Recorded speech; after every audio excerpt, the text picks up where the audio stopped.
Hey folks, welcome to this lesson. This lesson is called Kitchen Table. This is part one of two parts.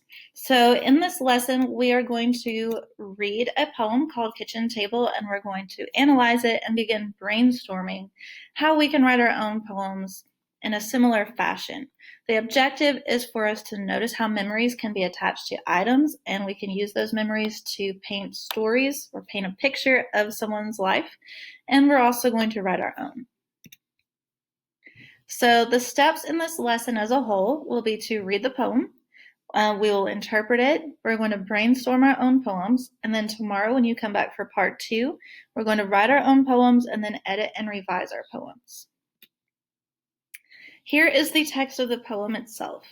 I'm going to read it to you, and then I want you to pause the video and read it again by yourself. Kitchen table. This table stands where the green table stood, where they played Scrabble with the Babbages, wrote out statements for New Way cleaners, where Mother made out rolls and we sculpted Christmas candles, and she tightened the vise on the cast iron grinder that turned ham scraps to ham salad. This table where she made calls for the March of Dimes and for the chamber, where she said I was treating her like a child, where I said I was only trying to take care of her. This table stands where the white enameled table stood on which she mixed formula for our bottles before the table we antiqued that got carried away by the flood. This table is where she opened the newspaper to Daddy's photo. Harlem businessman, dead at 68. This is where she sat down and howled. Again, I would like you to pause the video at this time and please take a few minutes to read this to yourself and kind of think about it, focus on the words, think about what story this poem is actually telling us. All right, welcome back. Thank you for reading that silently. At this point, please open the Google Doc that is attached to this assignment, and you're going to fill in the first box what you noticed about this poem. So after you pause this video, please go to that first box on your Google Doc and record all the activities that happen at the kitchen table that you can. So I'm going to give you a quick example. Here is the Google Doc that I talked about. Up here, it says pause the video and record all the activities that you noticed from the poem. So something that I noticed was the mother mixed the formula for their bottles at the table. So I just wrote that in the box. So take a few minutes, come up with as many things as you can.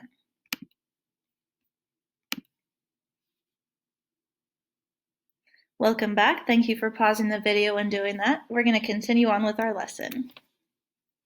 In this next part, you're going to scroll down on the Google Doc to that second box, and here you're going to record your conclusions.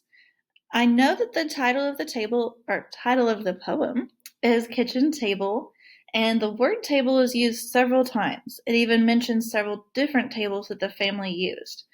But what do you think this poem is really about? Do you think it's just about a table, or do you think it's about a person, or something else? So again, please pause this video, take a minute or two to record what you think this poem is really about on that Google Doc. Welcome back. Thank you for pausing and doing that activity. This last section of today's assignment is to pull up your upstairs assignment from week 3. You should be able to find the image that you attached for your assignment where you created a floor plan of a home and talked about any memories you had associated with certain rooms in that house.